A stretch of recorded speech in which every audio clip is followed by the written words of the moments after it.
20,000 Leagues Under the Sea by Jules Verne. Chapter 1, A Shifting Reef.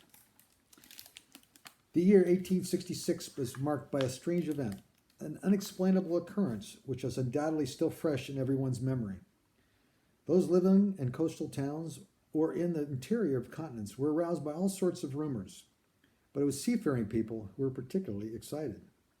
Merchants, shipowners, skippers, and masters of Europe and America, naval officers of all countries, and the various governments of both continents were deeply concerned over the matter.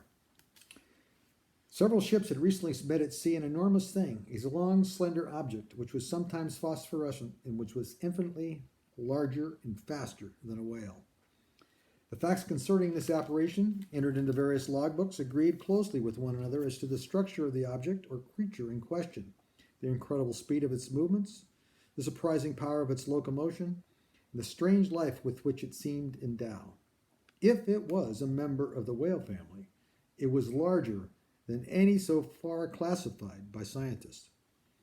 Taking an average of observations made at different times, and rejecting those timid evaluations which said the object was only 200 feet long, and also putting aside those exaggerated opinions which said it was a mile wide and 3 miles long, one could nevertheless conclude that this phenomenal creature was considerably larger than anything at that time recognized, if it existed at all. But it did exist. There was no denying this fact any longer, and considering the natural inclination of the human brain towards objects of wonder, one could understand the excitement produced throughout the world by this supernatural apparition. In any case, the idea of putting it into the realm of fiction had to be abandoned. On July 20th, 1866, the steamer Governor Higginson of the Calcutta and Bernock Steam Navigation Company had encountered this fast-moving mass 5 miles east of the Australian coast. A similar thing was observed on July 23rd of the same year in Pacific waters by the Christopher Columbus of the West India and Pacific Steam Navigation Company. 2 weeks later, and 6,000 miles from this last spot, the Helvetia of the Compagnie Nationale and the Shannon of the Royal Mail Steamship Company passed on opposite courses in that part of the Atlantic lying between the United States and Europe, signaled one another that they had sighted the monster.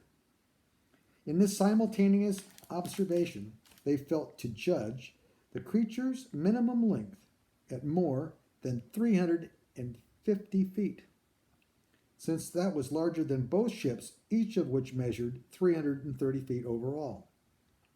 But these reports, arriving one after the other with fresh observations made on board the liner La Pierre, a collision between Etna of the Inman Line and the monster, an official report drawn up by the officers of the French frigate Normandie, and a very reliable sighting made by Commodore Fitzjames' staff on board the Lord Clyde, greatly stirred public opinion. In light-hearted countries, people made jokes about it. But in serious, practical-minded countries, such as England, America, and Germany, it was a matter of grave concern. In every big city, the monster became the fashion. It was sung in cafes, derided in newspapers, and discussed on the stage. Scandal sheets had a marvelous opportunity to print all kinds of wild stories. Even ordinary newspapers, always short of copy, of course, printed articles about every huge imaginary monster one could think of, from the white whale, the terrible Moby Dick of the far north, to the legendary North Kraken, whose tentacles could entwine a 500-ton ship and drag it to the bottom. It was then in scientific societies and journals an argument broke out between those who believed in the monsters and those who did not. The question of the monster had everyone aroused. Newspapermen who always pretend to be on the side of the scientists and against those who live by their imagination spilled gallons of ink during this memorable campaign, and some even spilled 2 or 3 drops of blood after arguments had started over sea serpents and ended in the most violent personal insults. For 6 months, this war was waged with varying fortune. Serious, weighty articles were published by the Brazilian Geographical Institute, the Royal Scientific Academy of Berlin, the British Association, and the Smithsonian Institute in Washington, and in science sections of all the important newspapers of France and other countries. The smaller newspapers replied with inexhaustible energy, their writers cleverly parodying a saying of Linnaeus, which had been quoted by the adversaries of the monster, stating that nature does not make fools, and called on their contemporaries not to contradict nature by discussing krakens, sea serpents, Moby Dicks, and other reports of delirious sailors. Finally, in a much dreaded satirical newspaper, its favorite writer took care of the whole matter by attacking the monster, dealing it a death blow, and finishing it off in the midst of universal laughter. Wit had conquered science. During the first months of the year of 1867, the whole question seemed buried, never to be revived. When new facts were brought before the public, it was no longer a question of the scientific problem to be solved, but of a real danger seriously to be avoided. The whole matter took on another aspect. The monster now became a small island, rock or reef, but a reef that was vague, shifting, and indeterminate. On March 5th, 1867, the Moravian of the Montreal Ocean Company, sailing at night, struck on its starboard side a rock indicated on no chart. It had been cruising at 13 knots. Had it not been for the superior quality of its hull, the Moravian undoubtedly would have been split open by the blow and sunk with the 237 passengers it was bringing back from Canada. Even this most extremely seriousness in itself might personally, perhaps, have been forgotten, like so many other occurrences, if 3 weeks later it had not been reenacted under similar circumstances.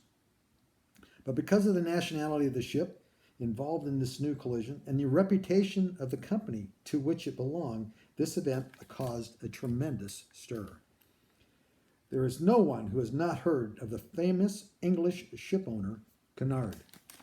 In 26 years, Cunard ships have crossed the Atlantic 2,000 times without missing a single voyage, with never a delay, and without ever losing a single letter, man, or ship.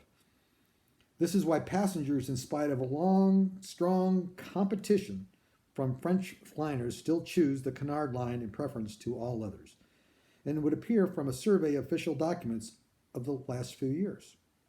No one, therefore, will be surprised at the stir caused by the accident involving one of its finest steamers.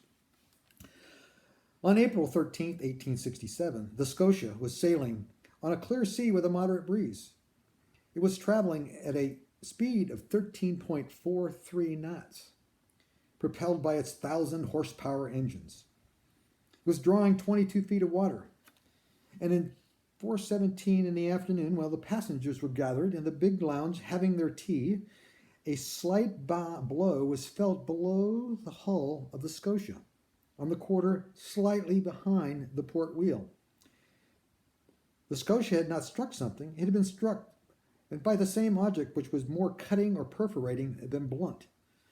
The blow had seemed so slight that nobody on board would have given it a second thought had not the men working below rushed up onto the bridge and shouted, "We're sinking! We're sinking!" At first the passengers were very frightened, but Captain Anderson quickly reassured them, for there was no real danger. The Scotia was divided into 7 watertight compartments and could therefore face any leak with impunity. Captain Anderson immediately went down into the hold. He found the 5th compartment flooded, and the speed with which it had happened proved that the leak was considerable. Fortunately, this compartment did not contain the boilers. From then, the fires would have gone out immediately. After putting her in dry dock, engineers inspected the Scotia. They could not believe their eyes. 8 feet below her waterline, there was a neat hole in the form of an isosceles triangle.